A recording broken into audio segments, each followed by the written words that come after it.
Hello and welcome to the In the Pen podcast, a podcast about relievers, part of the Pitcher List podcast network. My name is Jake Crumpler, and as always, I'm joined by Pitcher List bullpen expert Rick.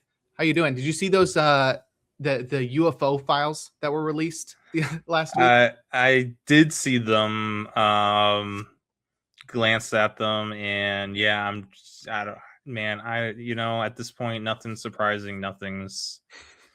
It's just like, oh, it's another day. I don't know. It's like it should have been like a bigger deal, I feel like, and you know what I Right. mean? Yeah. Feels like with everything, like I don't see Yeah. anybody talking about it anymore, and it's only No. been a few days. The cycle for news and stuff in social media is so quick nowadays. But I don't know. Yeah. Hopefully, this is just the start of more stuff coming out. If you can't tell, we both believe in aliens, which I think is the right side of history to be on. But Sure. I'm hoping for more. I'm excited for that Spielberg movie that's coming out. We can hopefully start getting prepared for real disclosure. But yeah, I was hoping for something a little bit more. We saw like just very boring snippets, like all the type of stuff we've seen before. It's always like, Tease.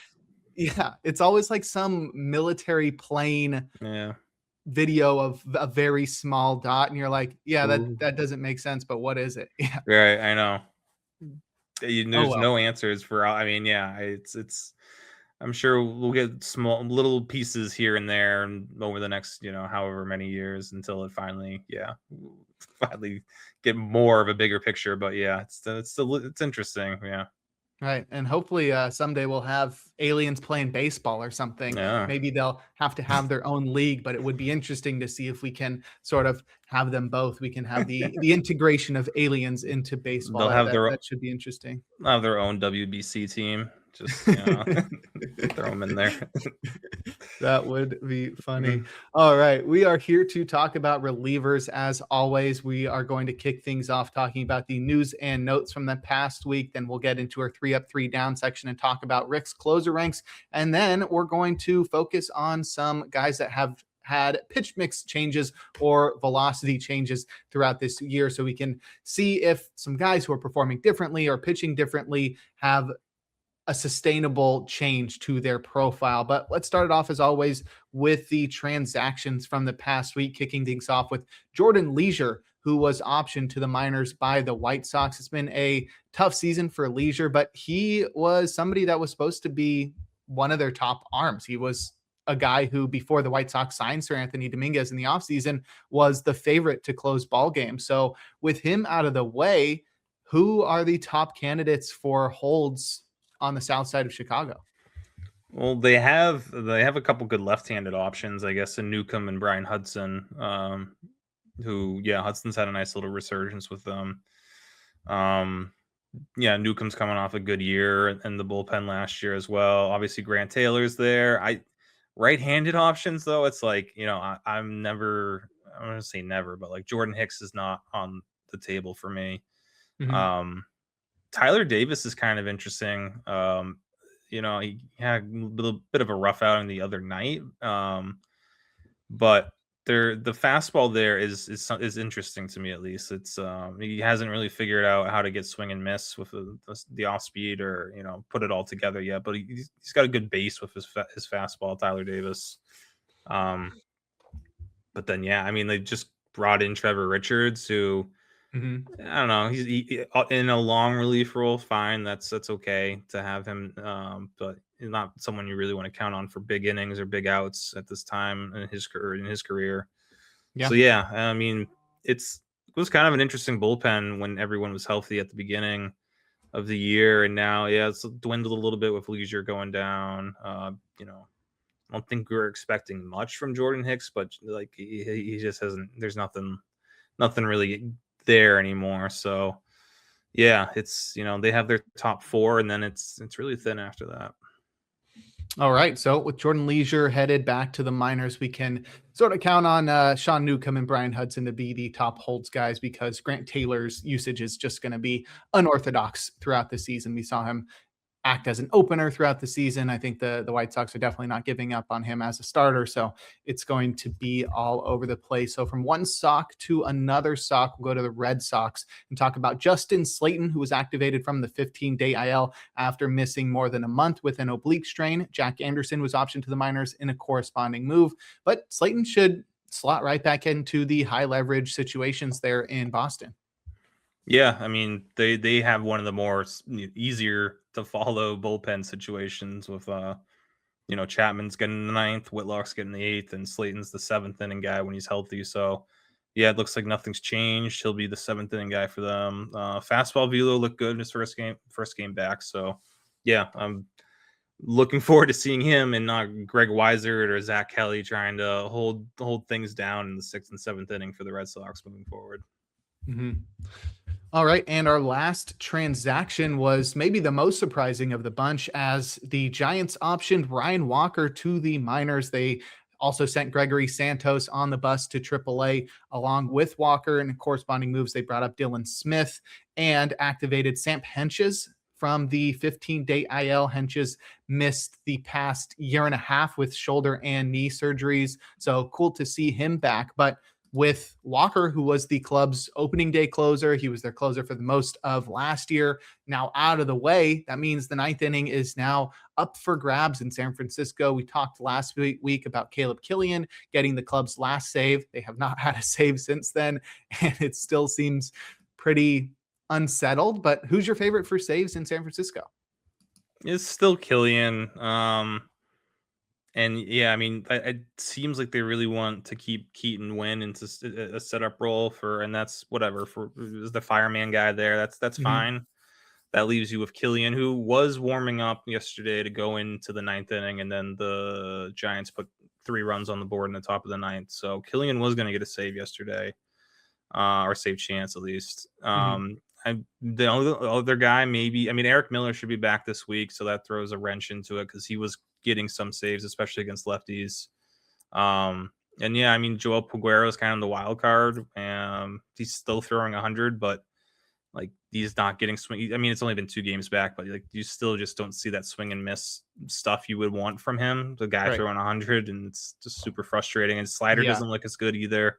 And it's, yeah, I don't know. We'll see with Peguero. I still have some hope for him. But yeah, I think right now it's Killian.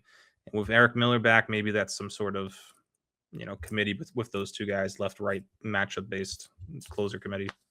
Yeah, Peguero sort of got the Brewster-Gratterall disease, where he just throws super hard, but he can't parlay that into strikeout potential. But yeah. I think we saw the usage of Killian in the 8th and Peguero in the 9th the other day during a tie game. So I am on the same side as you, that I think Peguero is probably going to give him the most competition because they like using Wynn throughout the ball game. But yeah, the return of Eric Miller might throw a wrench in there too. That's exactly what you said. So I'm also leaning Caleb Killian, but it'll be interesting to see how this Giants bullpen works out without Ryan Walker. Now we'll move over to the injuries, and pretty fortunate this past week based on how the season has been going with the number of closer injuries. Yeah. Right after we stopped recording last week, Emilio Pagan went down in a heap, grabbing at his hamstring, and it's pretty bad. Grade 2 hamstring strain for Emilio Pagan, as he was placed on the 15-day IL, and he will miss 4 to 8 weeks. So a month to 2 months without Emilio Pagan. Yeah. So not seeing him until probably the second half or around the All-Star break. TJ Antone was selected from the minors in a corresponding move. Cool to see him back. I know a few years ago, he was somebody who looked like he had some potential, but with Pagan out of the picture, nobody's really claimed this Reds closer role. We saw Tony Santillan struggle in his past couple of outings. Graham Ashcraft got the first opportunity and blew that save. Pierce Johnson is the only one to record a save since then. Who's your favorite to close for the Reds? Yeah, I mean, it shouldn't be Pierce Johnson. But yeah, I think it's still going to be Ashcraft. I know the first outing didn't go so well. The home run that PCA hit off him was it was not even a pitch that had no mean like business hitting that slider out of the zone for a home run. I mean, that's the only blemish from Ashcraft in the last couple outings. So I mean, Santillion's just falling apart at the seams like rapidly. I think he's falling out of this. I guess Pierce Johnson did get the save the other day. He pitched today. He allowed a run in the 9th inning, but it wasn't a close game. I still lean Ashcraft. If I'm rostering anyone in the Reds, it's going to be Graham Ashcraft, and that's only if deeper leagues just throwing a dart there. But yeah, like the 4 to 8 week timetable, see, it's like such a big gap, and to me, it's definitely going to be at least that 6 to 8 week window. It almost always is when they give you this timeline. Usually, go with whatever the later number is. So yeah, that does bring them out to like around All-Star break. So that's a pretty significant time. If we do get like one guy like Ashcraft just sticking in that closer role, and who knows? I mean, if Ashcraft or anyone else takes that role, then just dominates with it in the next month plus, then I mean, is Emilio Pagan really like, does he have that much job security where if like Ashcraft just kills it as the closer, they would take him out of that role? I don't know. I mean, Francona, maybe he's got that thing. He favors his veterans and like, but yeah, I wouldn't be like totally shocked if someone could just take that role from him. So yeah, it's into the, you mentioned TJ Anton. That's a pretty cool story because I don't know. I think he's the 3rd ever pitcher to come back from 3 Tommy John surgeries. 3? Oh my gosh. Yeah. So it's like him, Adam Wainwright, and I should know the 3rd one, and I forget who it was, but yeah, it's a pretty small list. So I mean, he came in and struck out 2 and didn't allow a base runner in his first outing, which is pretty cool to see. I mean, obviously the velocity is not what it used to be, but he's still got some breaking stuff there. All right. Well, hopefully he can find the success that he had in 2021 when he was one of the biggest breakout relievers. But I'm in the same boat as you with Graham Ashcraft. Clearly the best reliever in this bullpen. Clearly the guy who should get the most opportunities moving forward. And also, if he does dominate, I don't know why they would go back to Emilio Pagan, who was pitching to a 6.43 ERA before landing on the injured list.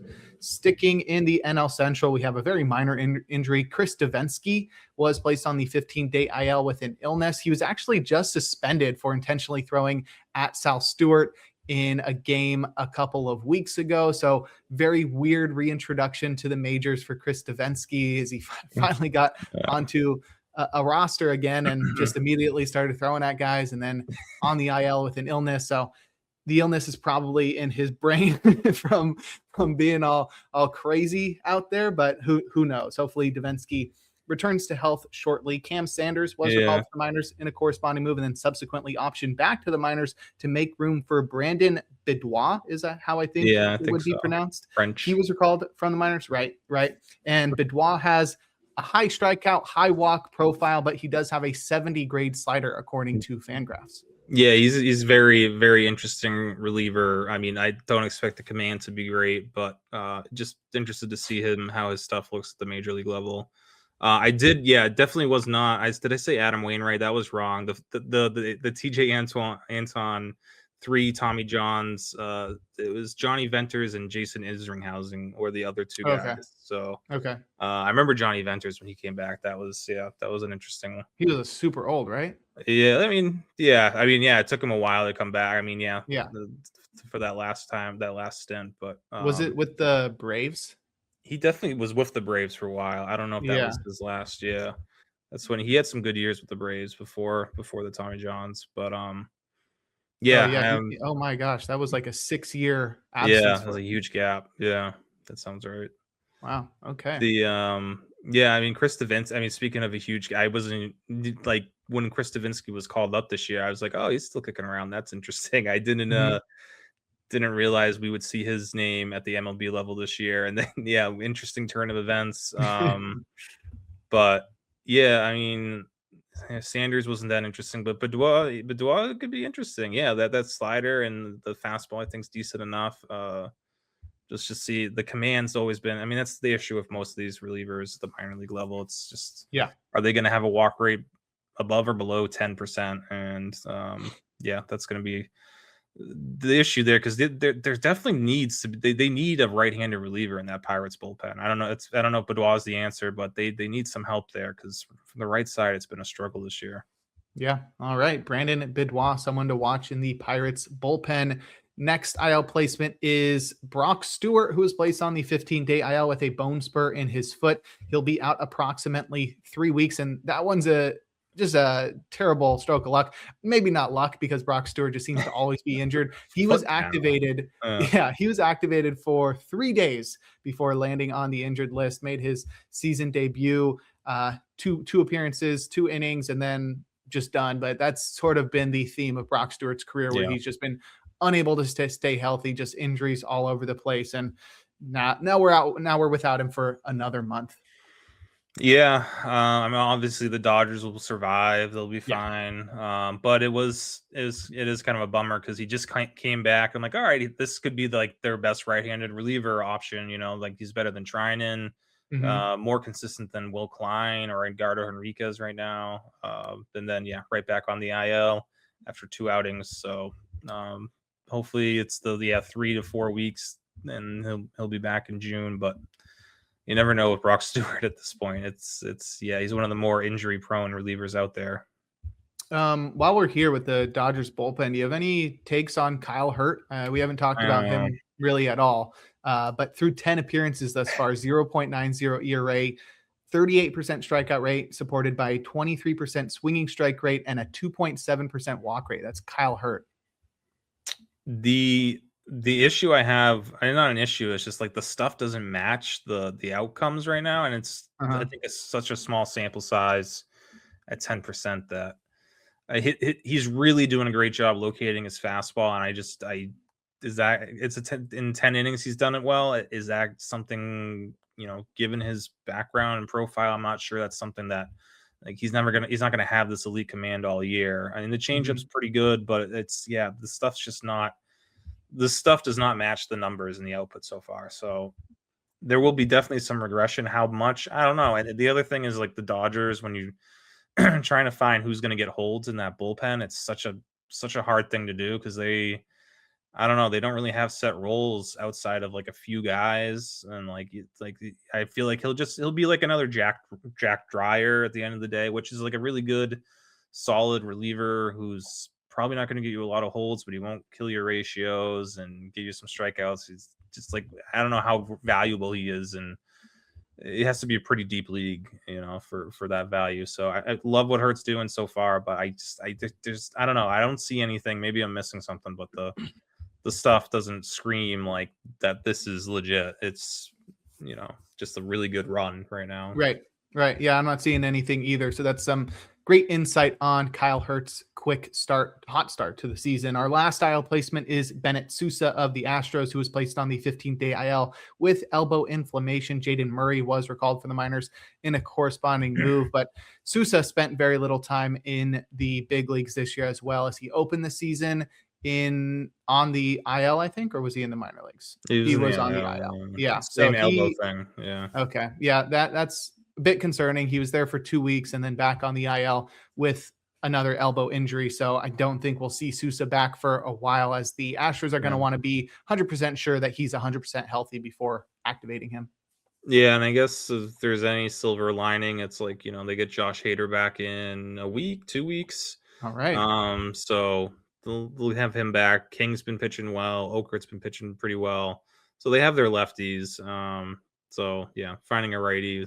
I mean, you mentioned Jaden Murray. I don't know what the roster move was, but Logan Van Way is kind of an interesting guy. I think in their bullpen. Righty who throws from a funky sidearm angle, but his off-speed stuff looks pretty good, and so far the results have been solid. So I don't know. They're trying to find right-handed help in that bullpen has always been an issue. Not always, but like the last couple of years have been an issue.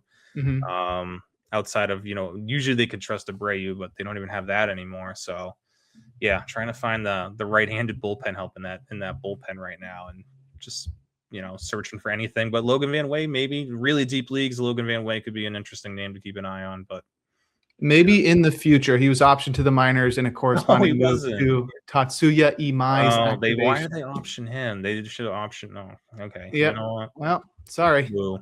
Can't have everything. All right. Well, those are the injuries and transactions. Next, we'll talk about the news. But first, we're going to take a quick break here on In the Pen. And we're back. Jake Crumpler here with Rick Graham on In the Pen discussing relief pitchers. Let's talk about some news from the past week. We'll keep it pretty quick on most of these. Pete Fairbanks is expected to be activated from the 15-day IL tomorrow, which is Wednesday. He's been out for a couple of weeks with nerve irritation, and he should return to being the Marlins closer. Do you have any other takes on that, or are you expecting Fairbanks to lock right back in? Yeah, I mean it's been a throw a dart and see where it lands for who's going to close out games for them since he was injured. Mm-hmm. So yeah, he's easily going to go right back into the 9th inning, and we don't have to guess who their closer is going to be. It was fun seeing Eknis get a save. That was cool. He got one out. Yeah, Save. I mean they gave Nardi. They literally only gave Nardi 3 hitters in the 9th, and they're like, no, we're not going to. It's like a 3-run lead, and they like wouldn't let him close it out. And it's like, all right, come on, just let him finish the game. But yeah, I guess it's cool to see Eknis. Obviously, I mean that whole bullpen for the most part just crazy stuff. I just want to see everyone figure it out, and there's no consistency whatsoever. And there's been a lot of blow ups and meltdowns. But the stuff in that bullpen could be so fun if they could figure everything out. And it could be a really big weapon for them having that bullpen with the stuff that they have. All right. In Baltimore, Ryan Helsley has been out for a couple of weeks with elbow inflammation, and he still hasn't been cleared to start a throwing program. So continue to hold on to Rico Garcia as the closer for the Orioles. We did see on Monday night Garcia get the 8th and Anthony Nunez get the 9th. Are you reading into that at all, or was it a sort of lineup construction matchup thing? Yeah. Yeah, you came in to face the 2 through 4 hitters in the Yankee lineup, Garcia. And yeah, Nunez held on in the 9th, but yeah, Nunez has been struggling lately. It doesn't I think Helsley, I don't know if it was Helsley who said it, was someone said that they expect Helsley back by the end of May, which seems pretty optimistic considering that they haven't cleared him to throw yet. But they're still hoping for him back by the end of the month. So maybe that's in the cards. So within the next 2 weeks, we could see Ryan Helsley return to the Orioles bullpen. Next, we have Carlos Estevez, who's been out with a foot contusion since the beginning of the season. He was removed from his rehab assignment and diagnosed with a rotator cuff strain.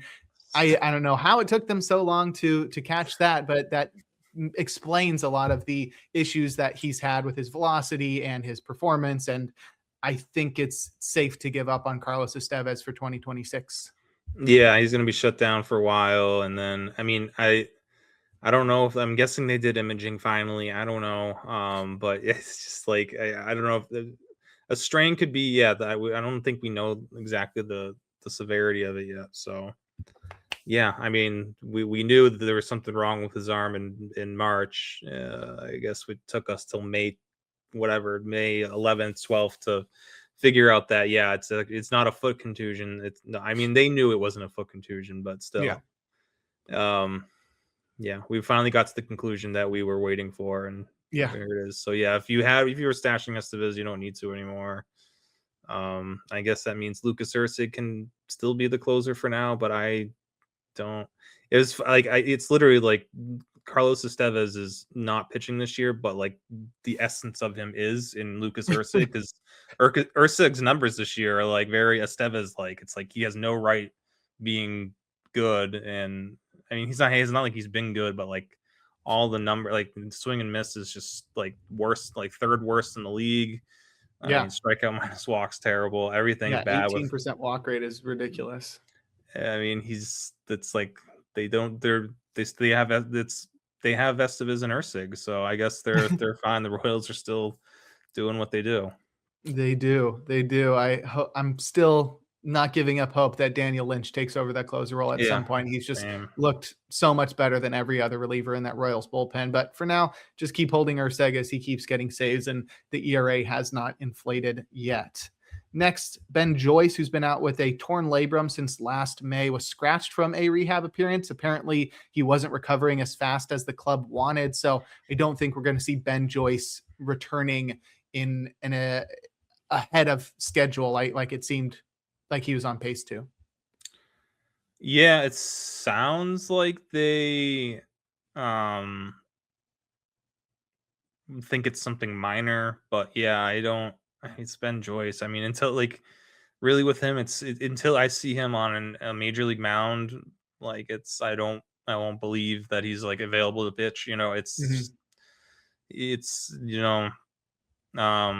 I think someone else, Jimmy Garcia actually had a very similar situation in his rehab too, though, where they're slowing him down because he wasn't bouncing back from his appearances as well as they had hoped for. So it does happen. Hopefully it's minor, but yeah, I mean, that's just a tough one with him. Like, so I don't know I don't know what the answer is to like keep him healthy for even half of a year at this point. It's just Don't get whatever throw you can. 104. I guess so, yeah. And that's like, then is he even good? I don't Yeah, know. that is the real question. But Yeah.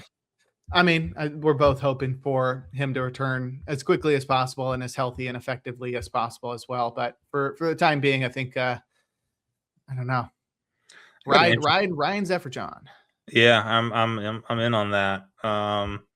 Interesting development that just happened. I don't know if it's, I mean, Brian Hudson got the save for the White Sox and Sir Anthony Dominguez pitched the 8th inning, and Dominguez pitched the 8th inning against the 7, 8, 9 hitters of the Royals.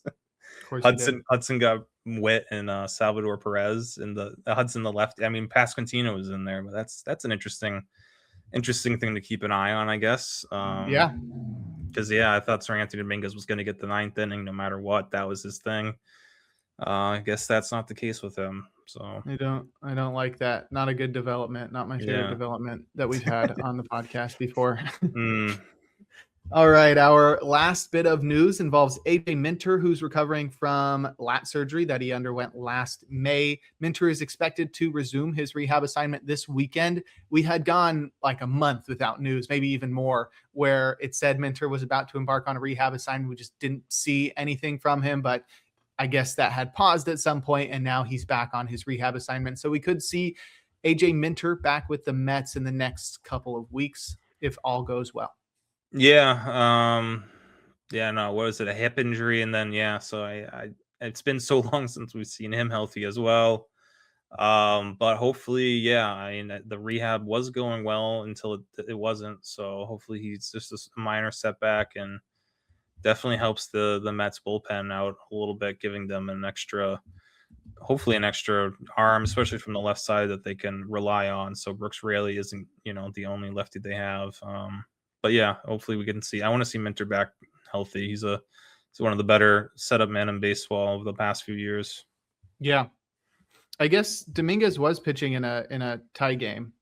Oh, it was tied. Okay. Right. And then the White Sox took the lead in the bottom of the 8th, and then Hudson pitched. So maybe don't read into that too much, but it is interesting to see how much the White Sox are trusting Bryan Hudson. He's probably the number 2 guy in that bullpen right now. Yeah, I guess that makes sense the way he's been pitching. Yeah. All right, let's now head into our 3 up, 3 down section where we cover the closers rising and falling on Rick's weekly closer ranks, which you can find over on pitcherlist.com. Let's start with the risers, beginning with Cade Smith, who got off to a slow start, but he's looked like Cade Smith once again. He's tied for the major league lead with 12 saves as he recorded another one today. His ERA is down to 3.20, which isn't spectacular, but I think Cade Smith is getting back on track. Yeah, I think, the command has definitely gotten better. It's especially with the secondaries. Everything feels, he feels normal again. And it's finally like that whole second tier of closers from the beginning of the year has been either they've been getting hurt or mixed results. So it's nice to at least see that Cade Smith's like, doing what he was supposed to be, what we thought he would be doing. So I feel safe about him now in that like top 2 to 3 closer range. And yeah, I think shouldn't have any issues with him moving forward. Our next riser is Devin Williams, who also got off to a terribly slow start, and he's slowly getting his ratios back in line. It's crazy how unlucky he's been the past couple of years with ERA estimators that paint him as one of the best relievers in baseball, but the results don't really suggest that right now. 5.68 ERA on the season, but the Mets have not wavered in using him as the closer role. The only problem is the Mets are just so bad this year, which is crazy. They have the worst OPS in baseball, and they're Worse starting than the Red pitching this. Sox? That's I checked last night. Yeah, they had the worst OPS. Crazy how bad they've been. But Devin Williams still has the skills, still has the underlying metrics to suggest that he's one of the best closers in baseball. Yeah, his last 6 outings, he hasn't allowed a run, I don't think he's allowed a walk either. And strikeouts have been there, swing and miss has been there. It's weird with him because his changeup's different than it's ever been. And I think that was kind of it was an issue at the beginning of the season. I think trying to figure it out and locate it well. It's got more horizontal break than vertical break this year, probably because he's lowered his arm angle, which I don't know if that was on purpose or not, but it's happened and it's changing his changeup. But it seems like he's adjusted and everything is back to normal-ish with him. So yeah, I think we can hope and expect better performances from him moving forward. All right. Our last riser is Tanner Scott, who's taken over the closer role with Edwin Diaz on the injured list after undergoing surgery. There might have been some argument to say that somebody else might close over Scott, but with Alex Vesia not at his peak recently and everybody else either underperforming or injured in that Dodgers bullpen, Tanner Scott is clearly the closer, and he's been exceptional this year. 1.65 ERA, 0.61 whip as he's walking absolutely nobody. Yeah. So great to see Tanner Scott continuing to succeed as he claims that closer role.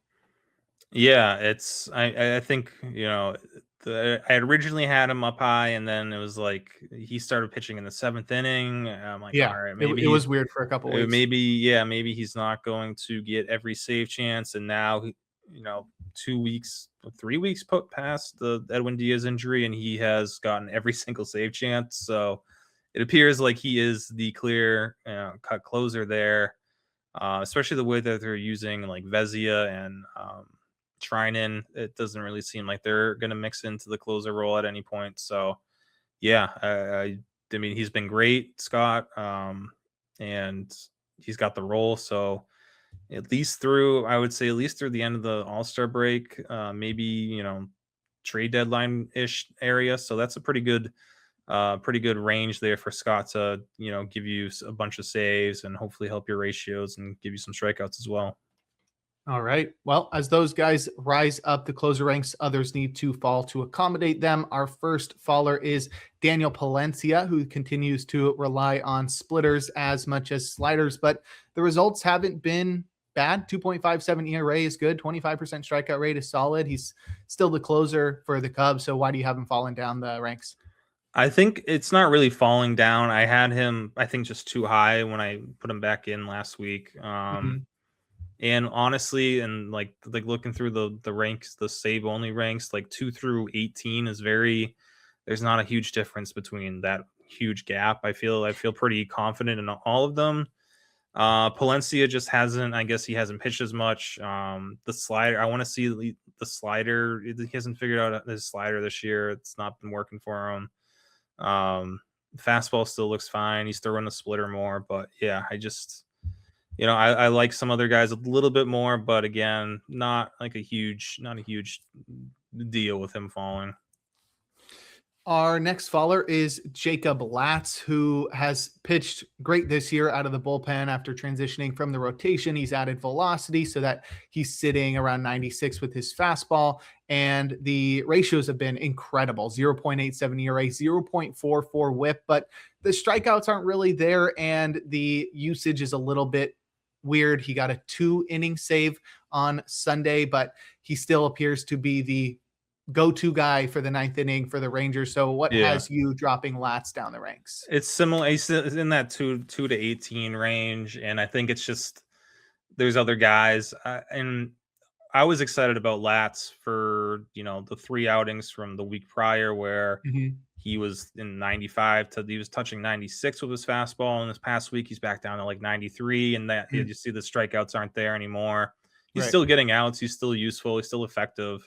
And maybe it is the fact that he's throwing 2 innings at a time, that the velo's coming down, but that's going to Mhm. limit some of that strikeout upside and may cause trouble eventually. So just don't love the usage or the velocity, up and down with that. So moved him down a little bit, but still someone who I fully trust as one of my top.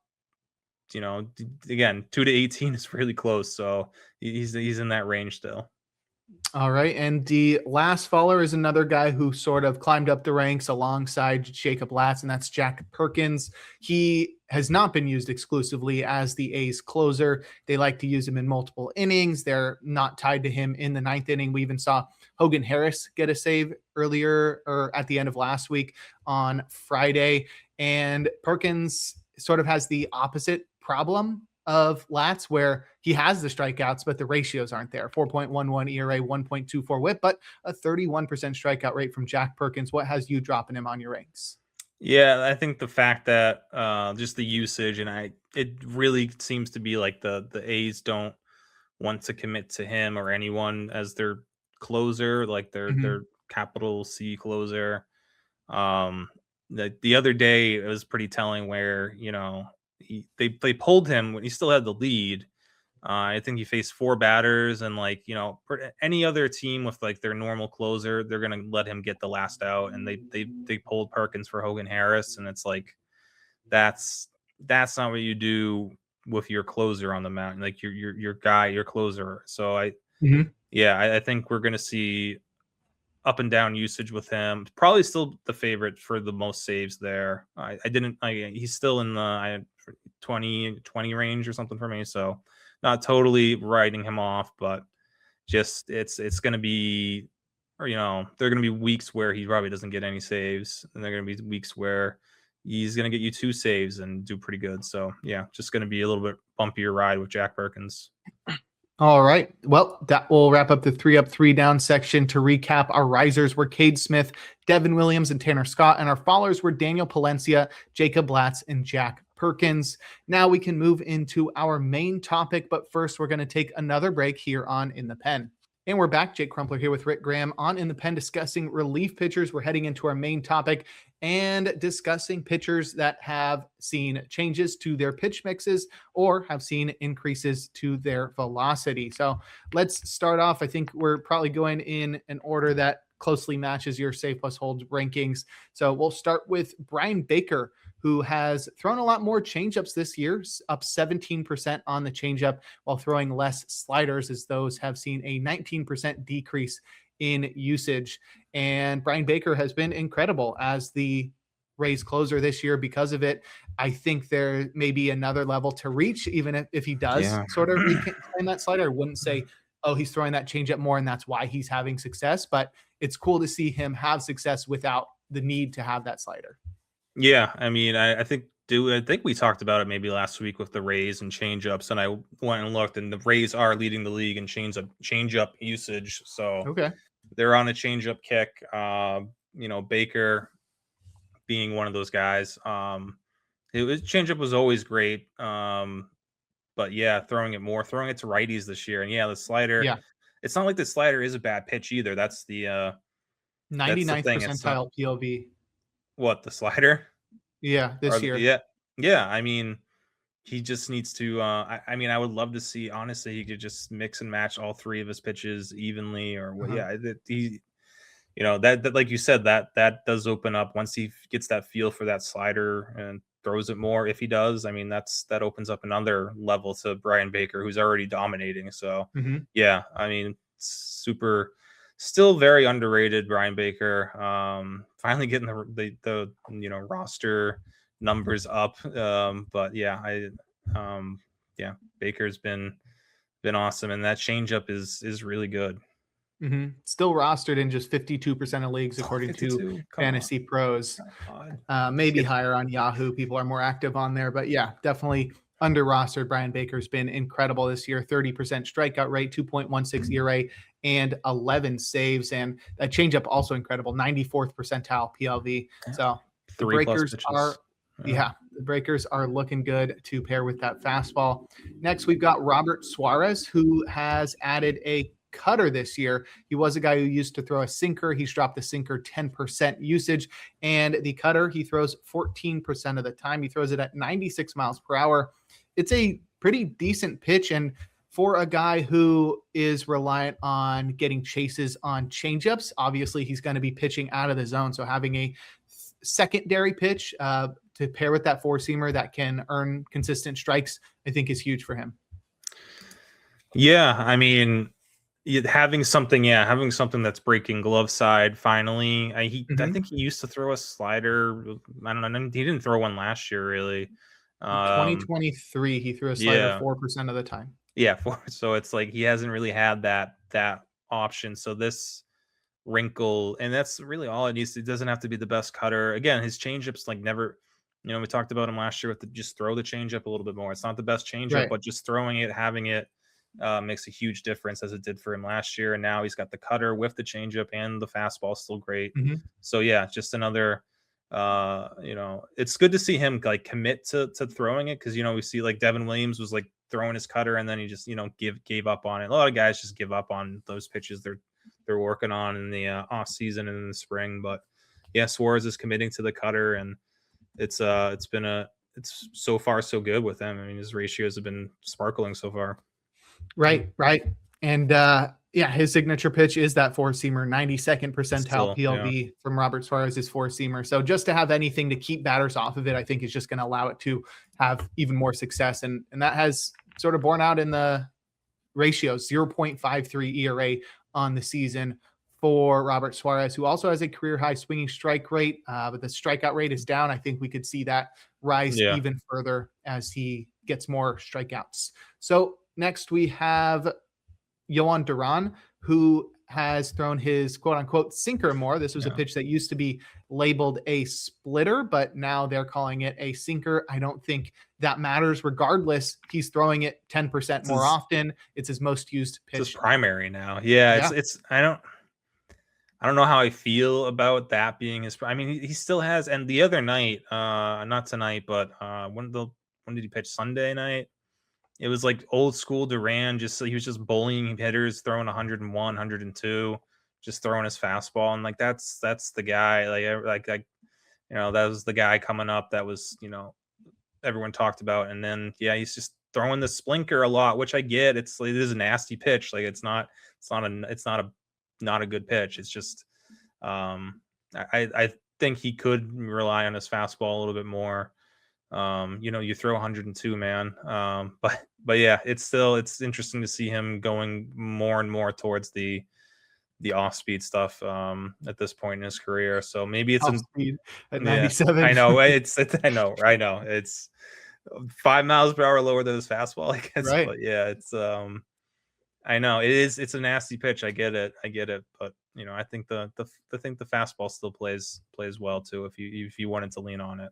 Yeah, and he's throwing the fastball for a lot more strikes, about 16% more strikes on the four-seamer, and it's also returning a lot more swinging strikes. And regardless, he's got a career-high strikeout rate right now, but we see the walk rate up a little bit from the past couple of years. Maybe that's a result of relying on the sinker that he can't control as well because of the movement. But I think it really doesn't matter what he's throwing. He's just going to be really good because he's just an incredible pitcher. That's Jhoan Duran. Next, we have Raisel Iglesias. So pair of relievers in that Braves bullpen, seeing notable pitch mix changes. And for Iglesias, he's just stopped throwing his slider. And this was a guy who used to have a deep 4-pitch mix that made him a pretty unique closer, in that usually we see 2, maybe 3 pitches from a closer, but he was consistently throwing 4 pitches and all of them over 20% of the time. But the slider usage has just diminished over the past couple of years, 10% last year, now down to 1%. He rarely ever throws it. It's just four-seamer, changeup, sinker now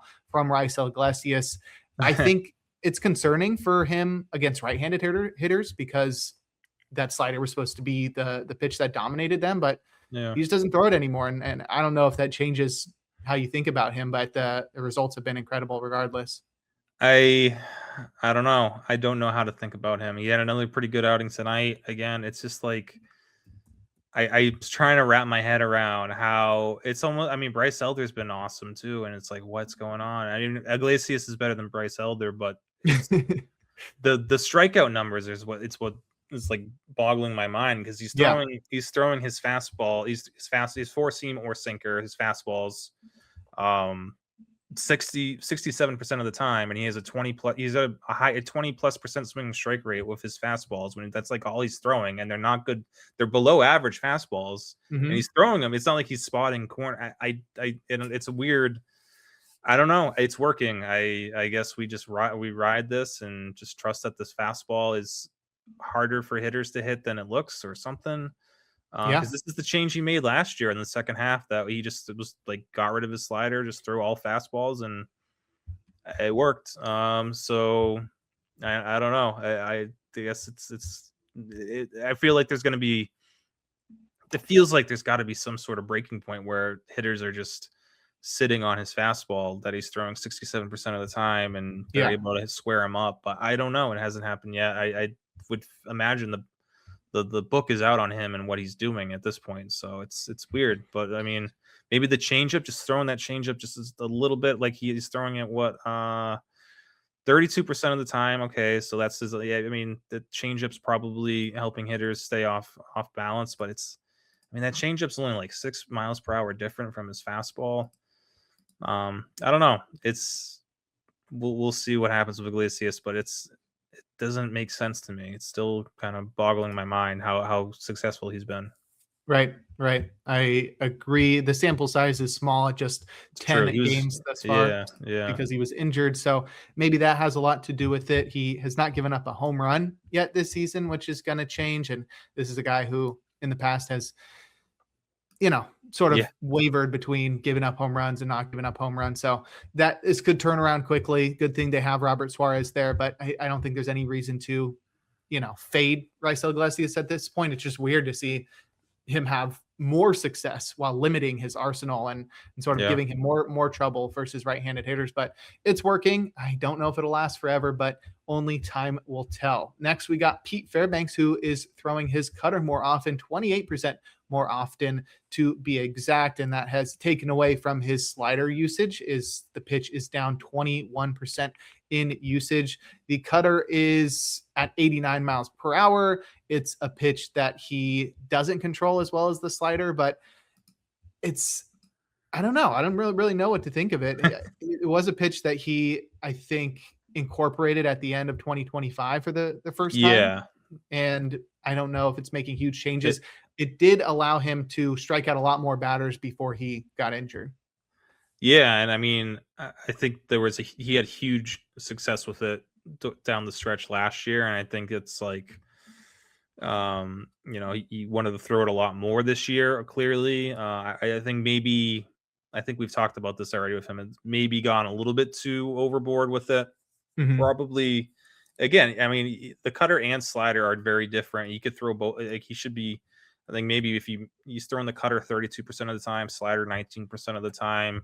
Find a middle ground between those two to throw those to match with his four seamer and the changeup every now and then. But yeah, I think cutters was a good pitch for him last year. It's a good pitch. It's just probably a little bit too high right now in that mix because that slider has always been his big swing and miss pitch.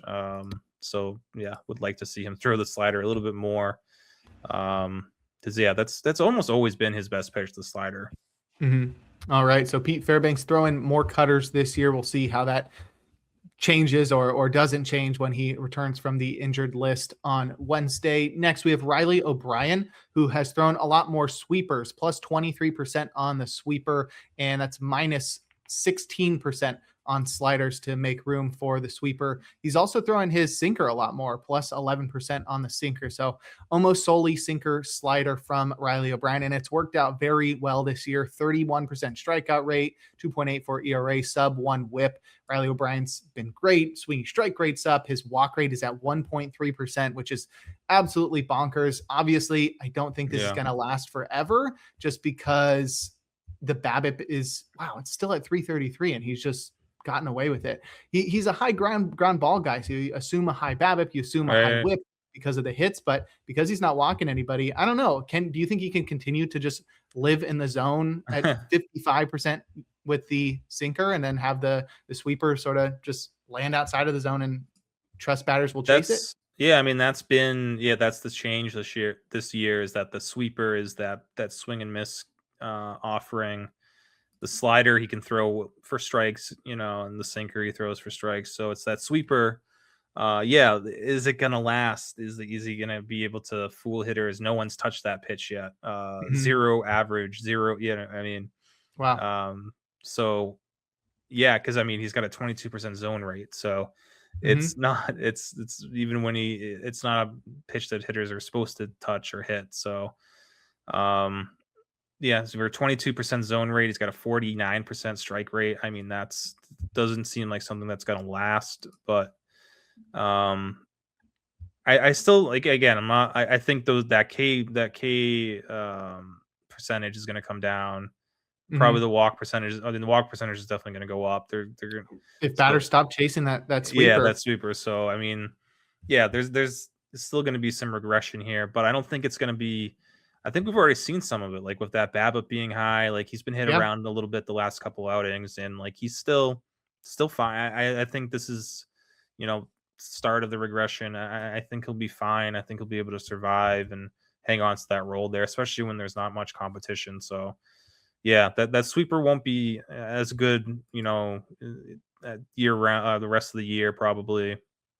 But he's still gonna get swings and misses. He gets swings and misses with a sinker every now and then, and the slider as well. So he'll be all right. Yeah, I think so. The changes definitely make his success look sustainable. That's Riley O'Brien. Next, we talked about him already, Daniel Palencia. He's throwing more splitters and less sliders. So we'll move on to the next guy, and that's Gregory Soto, who has seen a lot of changes and a lot of success. He appears to be the Pirates closer at the moment. We've seen him increase his sweeper usage. He looks like he's crying in his picture on Pitcher List. I know. Very interesting. I know.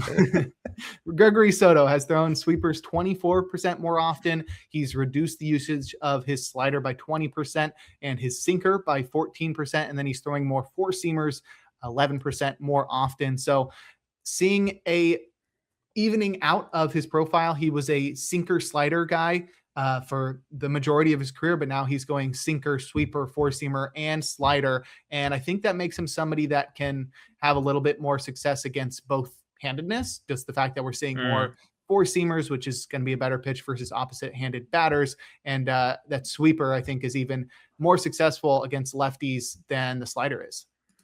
Yeah, and I think interestingly with like the four-seamer, it's not the zone rate's not great. It's 38%, but he's using it more as a, put away pitch. It's more of a chase pitch. Yeah, he's throwing it up in the zone, up, ahead in counts. So like I'm fine with that. He can throw the sinker for strikes still.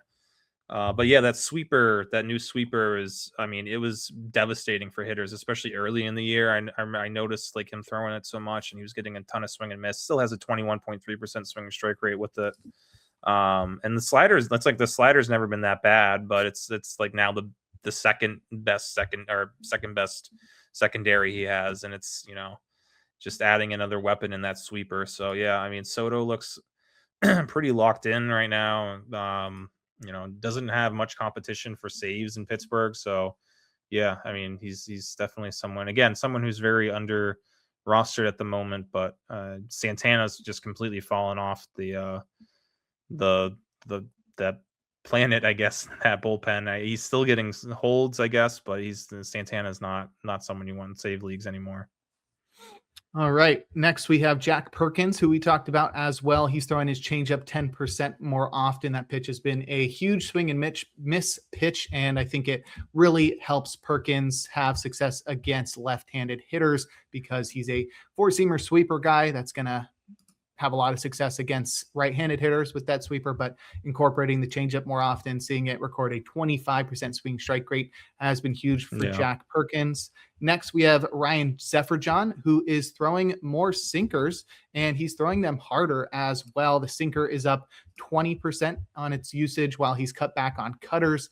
It was a pitch that he threw 23% of the time, now just 1% of the time. So basically swapped the cutter with a sinker, and we've seen his four-seam fastball increase in its velocity. No, why did I think Savant lied to me. Savant was telling me Zefferjon was throwing 1.8 miles per hour faster, and I don't know where they got that from. Maybe they were talking about his cutter.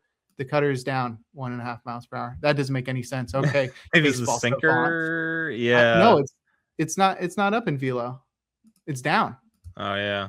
Savant was lying to me. So no increased velocity from Ryan Zefferjon. So I don't know where they're getting their data from, because that's where we get our data from. So that is weird. Regardless, at least he does still have that pitch mix change. Ryan Zefferjon relying on sinkers over cutters. Yeah, it's like the opposite of Robert Suarez. And, yes. I guess for a guy like Zefferjon, that makes a little bit more sense, given that he already has the sweeper and a slider. So let's get something that breaks the other way. Mm-hmm. If you're not going to add a changeup, at least, throw a little sinker in the action into the mix. And I mean, it's been, again, his ratios don't look great right now, but there was a couple rough outings at the beginning, and the command's not great. But I mean, he's really turned things around. He seems to be fairly, I mean, it seems locked into that closer role for the Angels. They don't really have. I mean, it's between him and Sam Bachman if anything happens, because Kirby Yates is not. Kirby Yates is toast. So yeah, I mean, I really like what Zefferjon's doing. Hopefully, this is something that can stick and the command sticks, and he can just move forward with this. It's pretty good 4-pitch mix he's got there now. Yeah. The sinker sweeper combo is pretty lethal, and it's huge because he's been unable to throw four-seamers for strikes, 45% strike rate this year. So the sinker coming in at 63% strikes, taking the pressure off that four-seamer, is huge for Ryan Zefferjon. Next, we have Keaton Wynn, who has just gone full second half Kyle Finnegan from last year, where he's just like, I have a dope splitter and I'm just going to throw it all of the time. He's seen the usage rise 11% on the splitter, and it's been exceptional. 21% swinging strike rate on the pitch. It's definitely a good one for him to rely on. We've also seen a near 1 mile per hour increase on his fastball velocity, which is dope as well. So Keaton Wynn, definitely one of the better guys in that Giants bullpen, maybe not the closer, but 2.45 ERA, 0.82 whip, and a strikeout rate that should rise from the 22% mark it's at right now.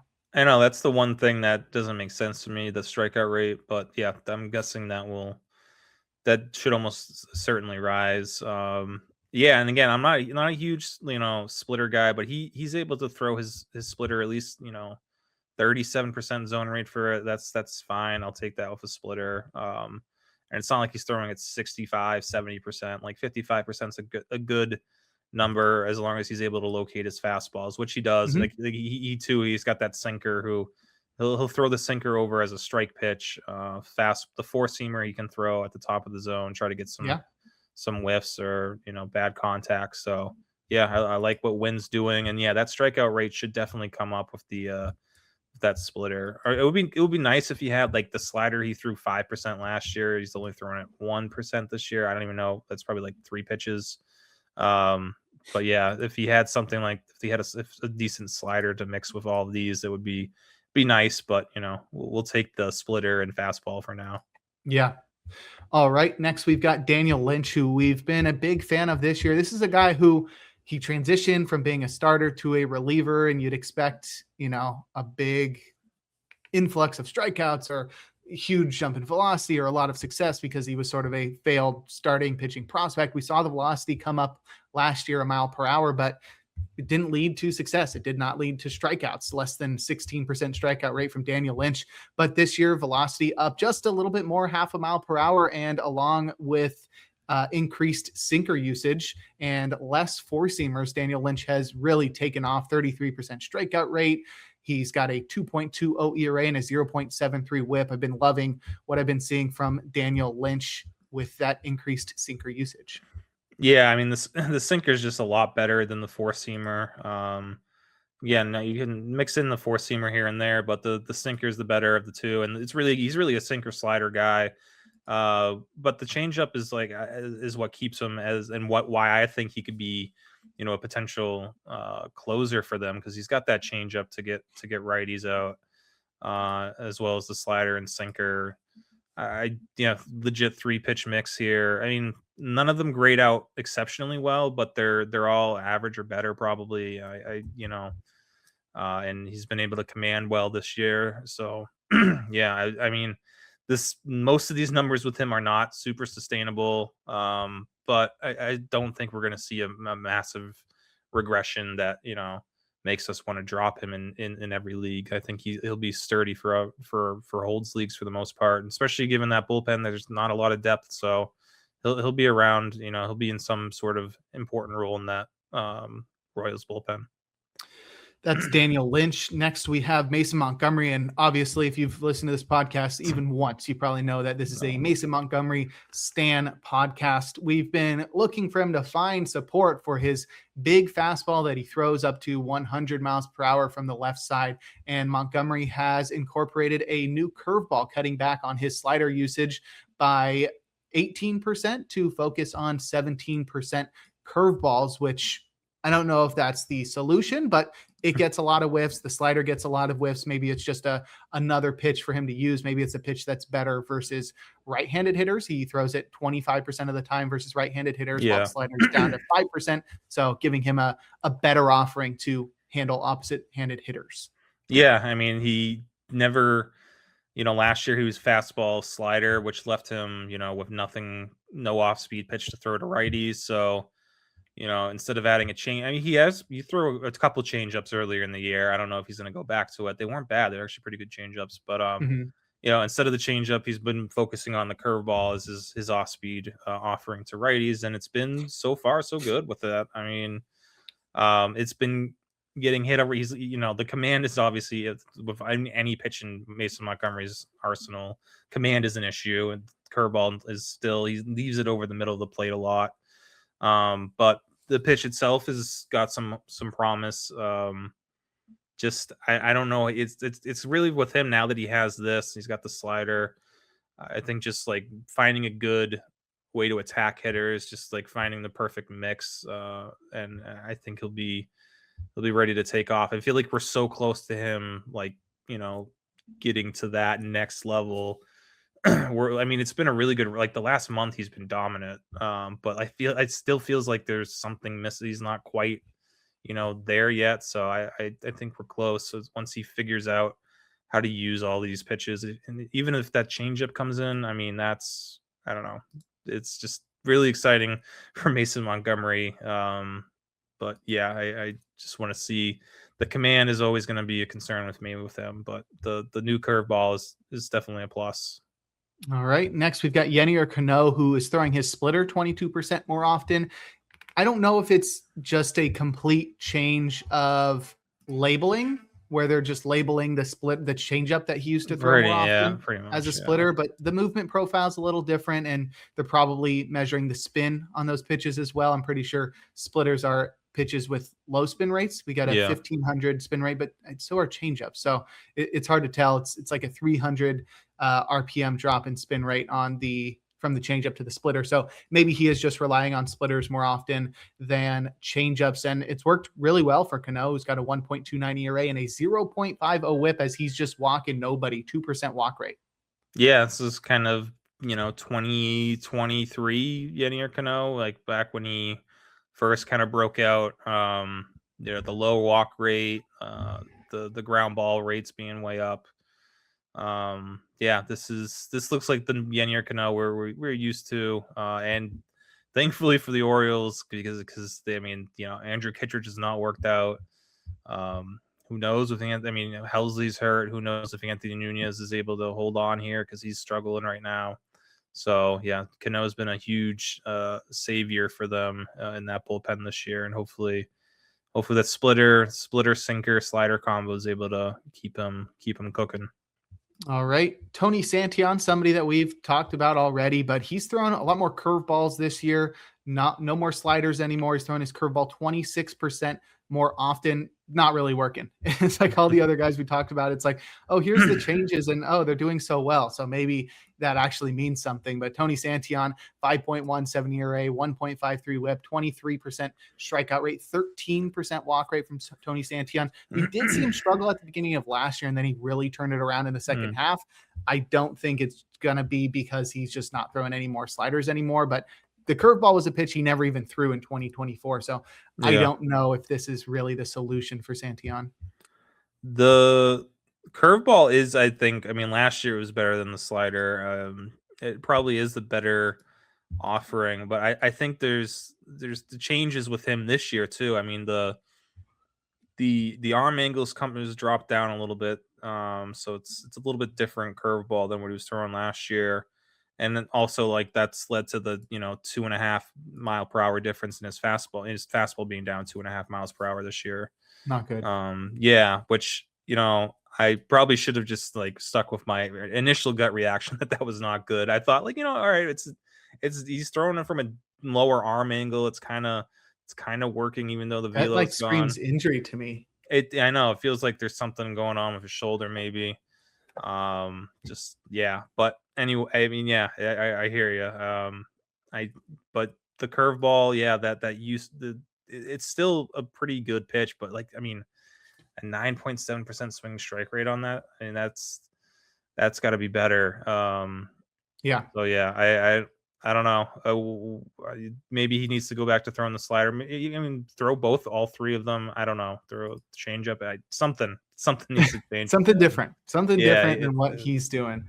So those are the notable pitch mix changes. We've got a trio of fastball velocity risers. Adrian Morejon, we've talked about a lot this year. He's throwing his sinker not only 14% more often, but he's also throwing it 1.5 miles per hour harder. I think it's all the way up to 1.7 miles per hour harder. So that's pretty cool from Adrian Morejon. We talked about PLV and stuff plus leaders last week, and Morejon was like clearly the best reliever in baseball when it comes to stuff. He's been really unlucky this year, but career high strikeout rate. He's got 8 save plus holds, 3 wins, and the velocity is way up there. And all of the stuff aggregators are saying, Morejon looks incredible. So I think he's definitely, if you can buy low on him, I would 100% do that. Yeah, I mean, there's everything in his profile kind of screams he's one of the best, if not, I guess, I mean, Dylan Lee's there, but like one of the best lefties in, among setup men. I mean, between Lee, Sabrowski, and Morejon right now, it's pretty close. So, yeah, the ratios are, again, a lot of those, and especially earlier in the year, he had one game where it was like 4 back-to-back, like, I mean, just like really soft hit, just getting singled out, as as Nick likes to say. Yep.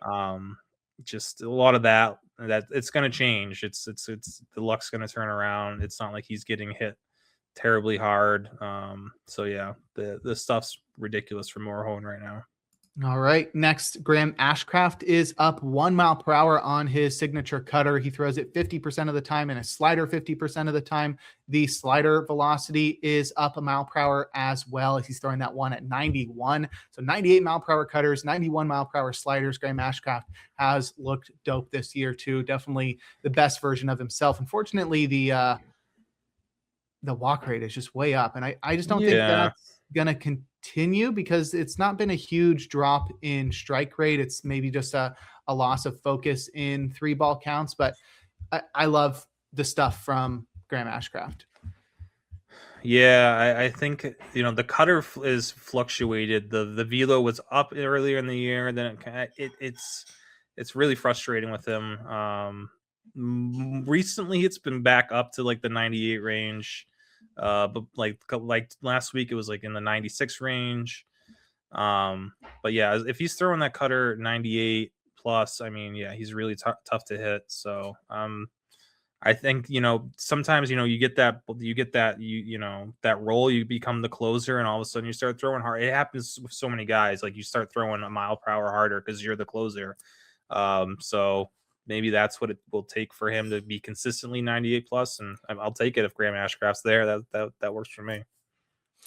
And lastly, Tyler Phillips is throwing a mile per hour harder. I'm not sure where. That obviously Savant was messing with me a little bit. His four seamer is up 2 miles per hour, and his sinker is up half a mile per hour, 0.6 miles per hour. So a little bit more velo, but he's also throwing his splitter 12% more often. And Tyler Phillips has looked really good this year, better than he did last year. I think the walks though are definitely concerning, as with the you'd think with the splitter, that would be the problem, throwing more splitters. You can't control them, but he's throwing those for a lot of strikes. It's the sinker down to a 58% strike rate pitch. So maybe he needs to find more four seamers, which, like I said, he's throwing those harder, but the shape on those is terrible. I don't think Tyler Phillips, what he's doing is sustainable, but he has been really good. And there are some pitch mix changes. Yeah. I mean, it's again, I don't know what his usage is in Miami. It's very hard to tell, but the sinker and the sweeper he's throwing for strikes a lot. So at least he's got those two pitches, and then the splitter and curveball you can miss and try to get chases with. But yeah, it's again, Miami's tough to figure out, but Phillips is an interesting name to keep an eye on. As one of their probably a guy who's going to get you more wins than saves or holds. So yeah, I mean, he's got no wins so far and 2 saves and no holds, which is very interesting. But yeah, that will definitely change when Fairbanks returns. Yes. All right. Well, that covers the most notable pitch mix changes and velocity risers, and that will do it for this week of the In the Pen podcast. Rick, why don't you go ahead and plug your socials and anything else you're working on? Yeah, you can find me on socials at I am Rick Graham. As always, working on reliever rankings coming out every Tuesday, and then daily putting out RP roundup articles to help you out with the up-to-date daily reliever cravings you have out there. All right. You can follow me on socials at Jake Crumpler, where I do daily SP streamers and I break down every single start via the pitcher list player card. So give me a follow over on X. You can find all of my work over at crumplerbaseball.com. I also do some playing time analysis for Baseball HQ, and I host 4 days of the First Pitch podcast, which you can listen to via the Pitcher List Podcast Network. And that will do it for this episode number 160 of the In the Pen podcast. We'll talk to you all next week.